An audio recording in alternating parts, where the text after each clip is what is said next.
بقى تسلم ايدي يا العروس حبيبي. اللي انت بتحبه. ربنا بيحبني منه. ربنا يوفقك يا حبيبي يا حبيبي. ويجعل صبر خير كده وتبقى دكتور قد الدنيا ربنا كده يخليك يا معودي، بعد ما اطلع الاول هشرفك واطلع الدكتور اللي انت يا رب. عايزاه. بس تبقى دكتور عظام عشان تعالج رجلي. عيني يا امي يا لهوي، بس كده ربنا بيحبني منه. ليه يا حبيبي تمدد ايدي؟ دي مادة رياضة. رياضة. مم. ربنا يوفقك يا حبيبي. ربنا يخليك يا رب. ما قلتلكيش صحيح يا امي، هو انا مش قابلت عم علي؟ علي؟ صاحب بابا. علي مين؟ عم علي يا ماما، صاحب بابا اللي هو كان بيقعد معاه زمان. ما اعرفوش يا حبيبي. عم علي صاحب بابا الله يرحمه. ما اعرفش حد اسمه علي. عنده بنت اسمها هايدي.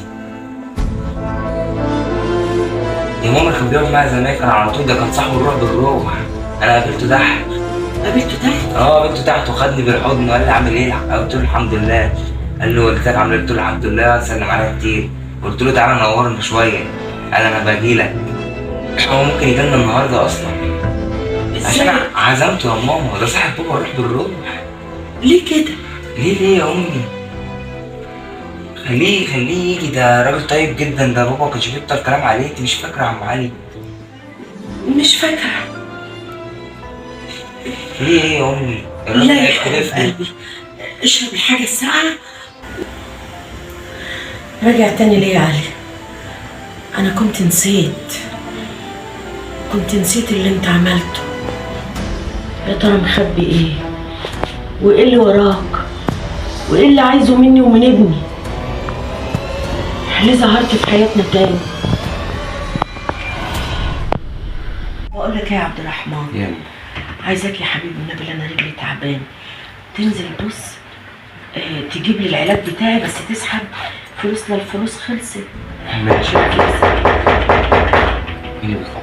ايه ده هتلاقيها يا ام علي. ده عم علي ده ميعاد وان هو افتح. علي والله يا ابني فيك الخير، ربنا يخليك يا عم علي. على بالي دايما. فيك الخير والله يا عم علي. عشان ده كده غالي. ما كدبتش خبر وجيت لك على طول. مفيش فرق بيننا. اكيد طبعا. ايه يا حبيبي عامل ايه؟ الحمد لله. انا ما جبتش هايدي معاك ليه؟ هايدي اصل انت ما انتش عارف. في ايه؟ هايدي اليومين دول عندها شويه مذاكره. عندها ايه؟ عندها جايب لها مدرس خصوصي في البيت بياخد في الحصه 8 جنيه وربع. ربنا يخليها لك يا عم علي. لو عايز حاجه قول لها عبده موجود برضه اشرح لها اللي عايزاه. امال ناديلك ماما طبعا. ناديلك ماما تسلم عليها. ده باين عليهم مريشين قوي ما شاء الله. ده باين عليهم عالم مريشه قوي. انا شكلي كده وقعت على عالم حلوه. الانتريج ما شاء الله.